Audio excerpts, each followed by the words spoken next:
The night my husband laughed at me, something inside me went very quiet. Not angry, not broken, just awake. That laugh told me everything he thought about me and everything he never expected I would become. Before I tell you how it ended, you need to understand how it began, and if you've ever felt underestimated by the person who promised to protect you, tap the like button right now. Subscribe to the channel, turn on the bell icon, and stay with me till the end, because some lessons only make sense when you hear the whole story. My name is Brenda, and this is what really happened after I caught my husband lying to my face. I used to believe that trust was something you either had or didn't. I believed marriage was about choosing to believe, even when things felt off. And for 12 years, I chose belief. I chose him.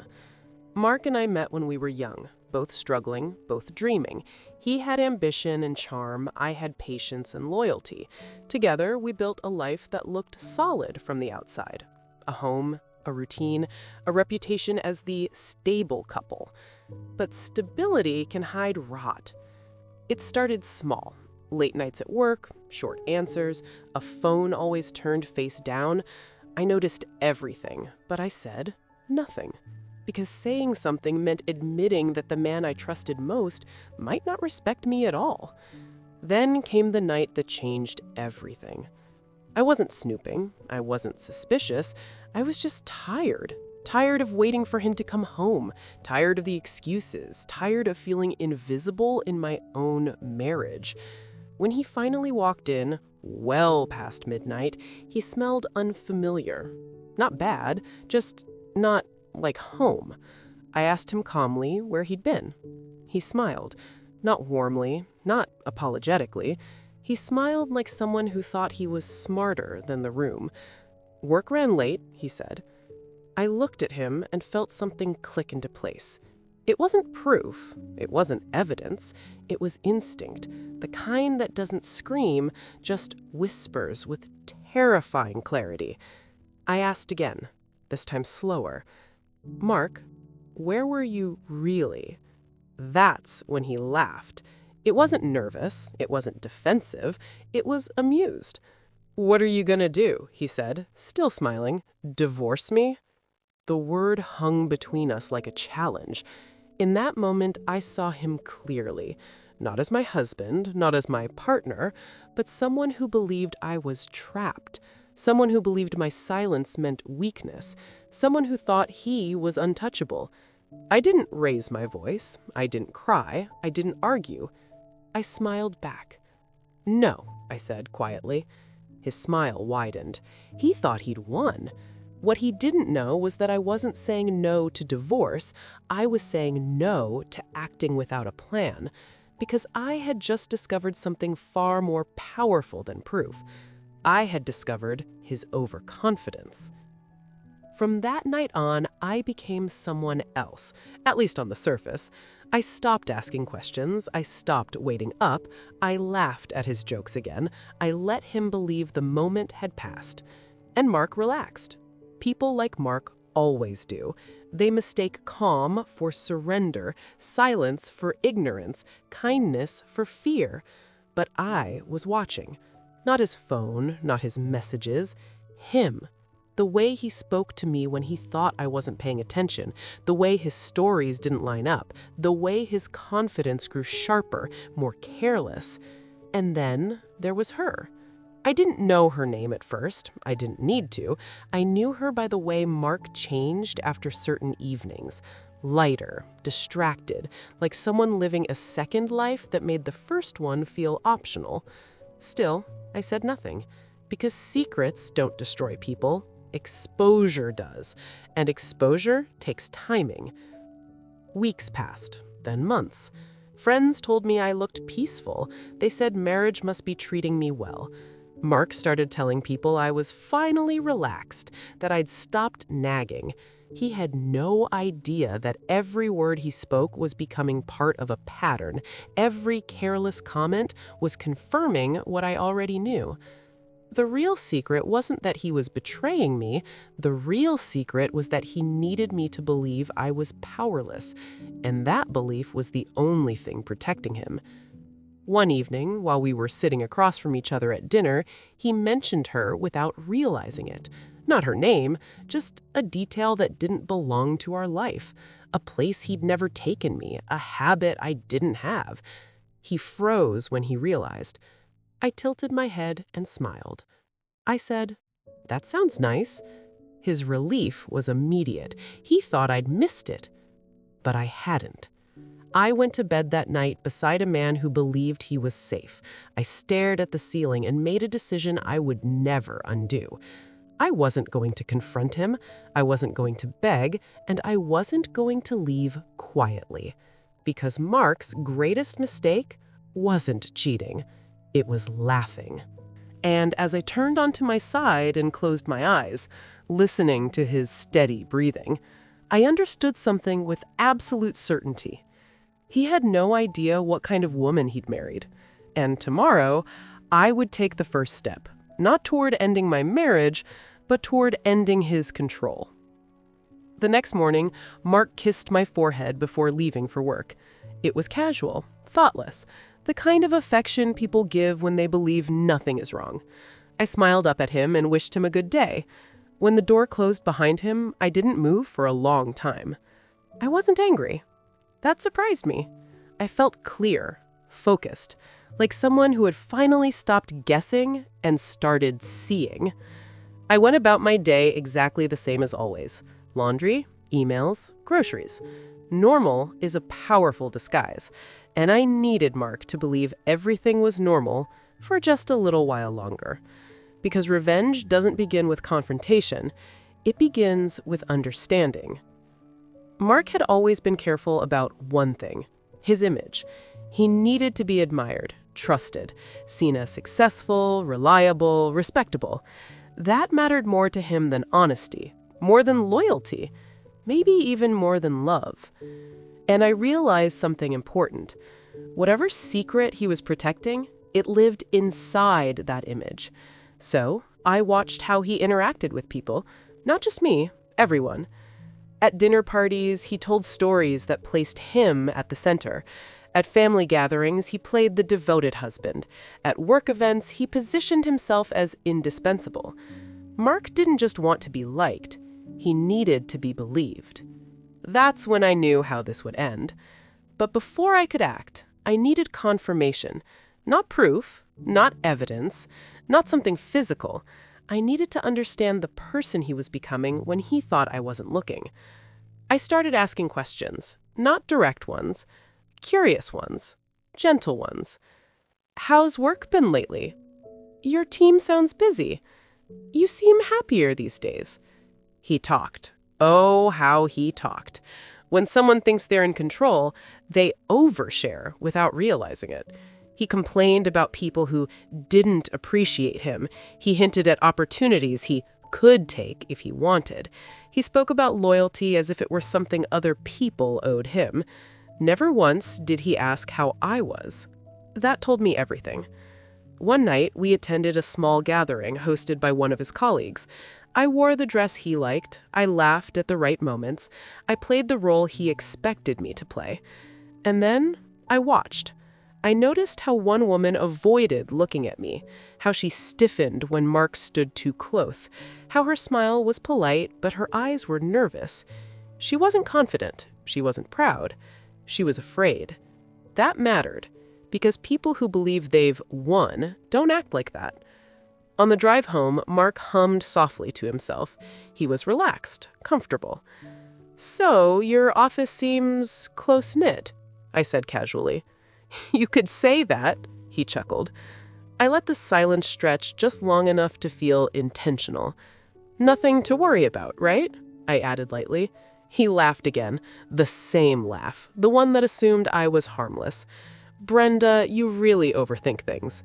And just like that, he confirmed my final suspicion. He wasn't just lying, he was rewriting reality. From that moment on, I stopped reacting emotionally altogether. I became observant, patient, strategic. I let him believe his version of me, trusting, dependent, unaware. Meanwhile, I started rebuilding myself quietly. I reconnected with people I had slowly drifted away from. I became visible again, not loudly, not dramatically, just present. I spoke up in conversations. I shared ideas. I reminded myself who I was before I made my life small for someone else's comfort. Mark didn't notice. He was too busy feeling safe. Then came the evening that shifted everything. We were sitting in the living room, watching something neither of us was really paying attention to. Mark was scrolling on his phone, smiling to himself. I stood up and said, "I'm thinking of making some changes." He looked up, mildly annoyed. "Changes?" "Yes," I said. "Personal ones." He shrugged. "Do whatever makes you happy." There it was again. Dismissal disguised as permission. I smiled. "I will." From that day forward, I stopped centering my life around his reactions. I took control of my time, my energy, my voice. And something interesting happened. Mark grew uneasy. Not openly, not consciously, but subtly. He asked where I was going more often. He watched me more closely. He started offering affection again. Not love, but reassurance. He could feel the shift, even if he didn't understand it. People like Mark don't panic when they think they're being exposed. They panic when they feel replaced. One night, as we lay in bed, he said, "You've changed." I turned to face him. "Is that a bad thing?" He hesitated. "No, just different."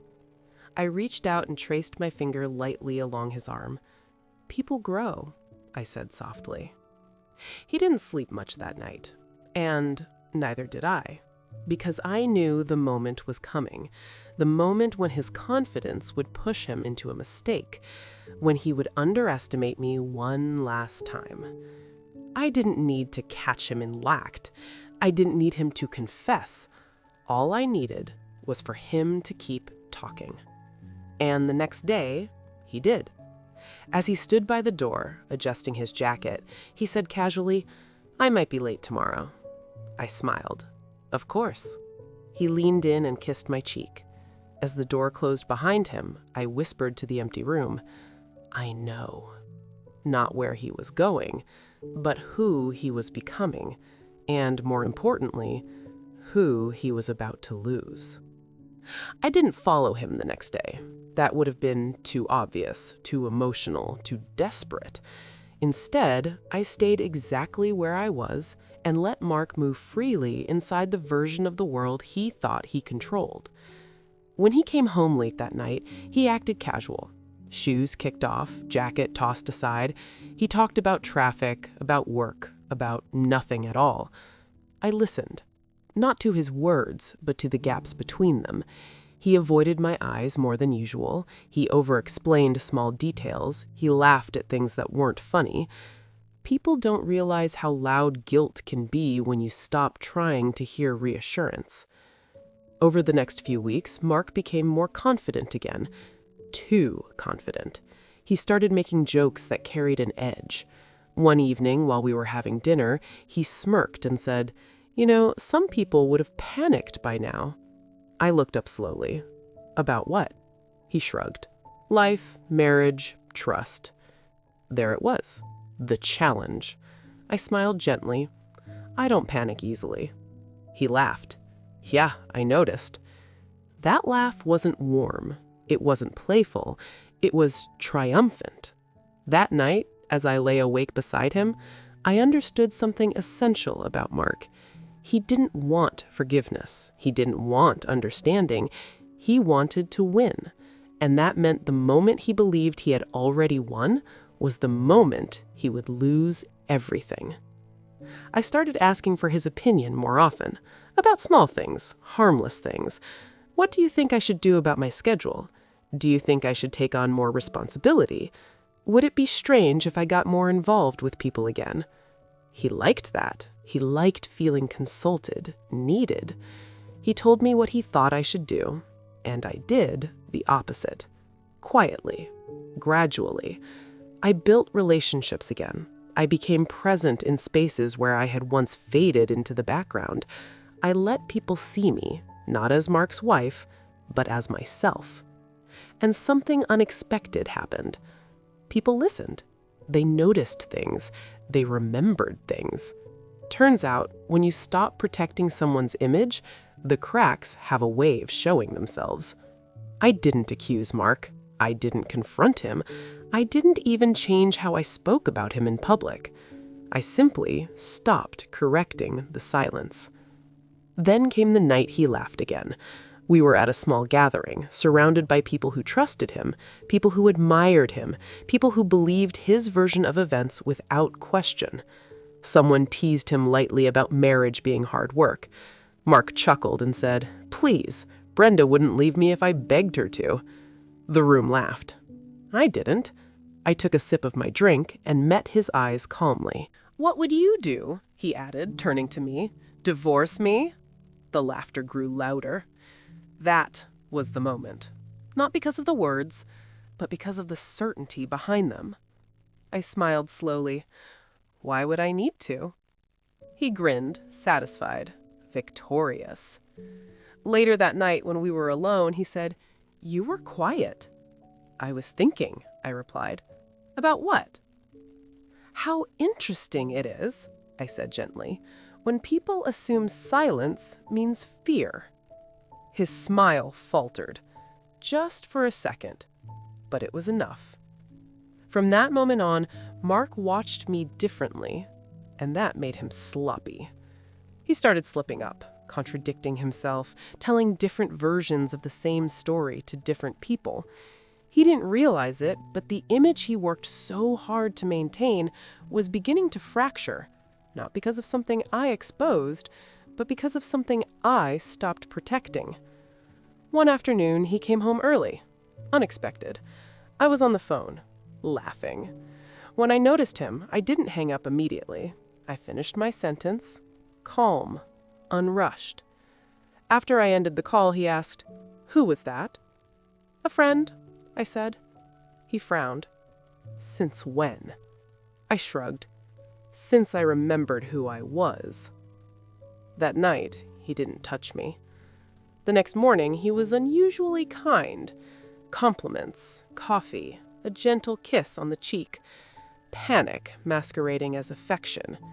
He sensed control slipping, and people like Mark don't tighten their grip with honesty. They tighten it with arrogance. 2 days later, he said it. The thing he thought would end the conversation forever. "You know," he said casually, "no one would ever believe you." I looked at him. "Believe me about what?" He smiled thinly. "Anything." And that was when I understood the full shape of his secret. It wasn't about what he had done. It was about who he had convinced people he was. And I didn't need to take that away from him. I just needed to stop standing in front of it. The following week, something shifted publicly, subtly but unmistakably. People began asking Mark questions, small ones, clarifying ones, the kind that force consistency. And Mark wasn't consistent. He started snapping, correcting people sharply, losing patience. His charm began to feel rehearsed. Meanwhile, I stayed calm, kind, present. I didn't correct him. I didn't defend him. I let him speak. And people listened, really listened. One evening, as we stood in the kitchen, he said quietly, "You're doing this on purpose." I met his gaze. "Doing what?" "You're letting people think things." I tilted my head. "I'm just letting people think." He stared at me, anger and fear battling behind his eyes. "You think you're clever." I smiled. "No, I think I'm done being quiet." That night, Mark slept on the couch. Not because I asked him to, because he chose distance over exposure. And I knew then the end wasn't coming through a dramatic confrontation. It was coming through something far more devastating to him: being seen. Mark didn't come to bed that night. I heard him pacing in the living room long after midnight, his steps uneven, restless. He wasn't angry anymore. Anger requires certainty. What he felt now was something far more dangerous to a man like him. Loss of control. The next morning, he acted as if nothing had happened. Cheerful, helpful. He even hummed while making coffee. But his eyes never left me. People think power is loud. It isn't. Real power is quiet. And Mark could feel it shifting away from him, inch by inch. Over the next few days, he tried different versions of himself. The charming husband, the misunderstood partner, the wounded man who had done his best. I let him try them all. I didn't argue. I didn't correct him. I didn't defend myself. I simply existed without reacting. And that unnerved him more than any confrontation ever could. One evening, he finally asked, "What do you want?" I set down the dish I was drying and turned to him. "What makes you think I want anything?" He laughed nervously. "People don't change like this for no reason." "People don't," I said softly. "They remember." That was the first time I saw genuine fear in his face. Not fear of consequences, fear of exposure. Because Mark's greatest secret was never a single act or moment. It was the pattern, the way he treated people when he believed they were dependent, the way he dismissed, mocked, and minimized, then denied it ever happened. And the thing about patterns is, once people start noticing them, they can't unsee them. The shift became obvious. Conversations stopped when Mark entered rooms. People asked him fewer questions and listened to him less. Meanwhile, they asked me more. Not directly, not accusatory, just curious. "How are you holding up? You seem lighter lately. You've changed." I smiled and said, "I've just stopped explaining myself." Mark's confidence began to fracture. He interrupted people more, overcompensated, tried to reassert authority where it was no longer granted. Then came the night he tried to corner me. We were alone again, standing in the hallway between rooms we no longer shared. "You're turning people against me," he said. I didn't raise my voice. No, I stopped turning them toward you. "That's the same thing." "No," I replied. "It only feels that way when you're used to being protected." He stared at me, stunned. "You think you're innocent in all this?" he asked. "I think," I said carefully, "that you underestimated silence." His jaw tightened. "So what now?" Now. That word held everything he was afraid of. "Now," I said, "you get to live with who you've shown people you are." For the first time, he didn't have a response. The final unraveling didn't come with shouting or accusations. It came quietly. An invitation he wasn't included in, a decision made without his input, a position of influence he assumed was his, given to someone else. Mark confronted one of our mutual connections, furious, demanding explanations, and the answer he got was devastatingly simple. "We just trust Brenda more." That was it. No scandal, no dramatic reveal, just trust redirected. That night, he didn't sleep at all. The next morning, he asked me something I never expected to hear. "Can we fix this?" I looked at him for a long moment. At the man who once laughed and asked what I could possibly do. At the man who believed my silence meant surrender. "I already fixed it." "You destroyed me," he whispered. I shook my head. "No, I stopped covering for you.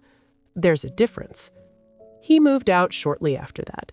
Not because I demanded it, because staying meant watching the world reflect back the truth he'd spent years avoiding. The divorce, when it happened, was quiet, uneventful. No one was shocked. That was the most telling part. Months later, someone asked me how I managed to stay so calm through it all. I thought about that question for a long time. The truth was simple. Revenge isn't always about punishment. Sometimes it's about clarity. Mark believed power came from making others feel small. I learned power comes from letting people see you clearly, without fear. The day I stopped reacting was the day his certainty began to crumble. And the day he laughed and asked what I would do, that was the moment he stopped paying attention, which is why he never saw it coming. Because silence isn't weakness. Sometimes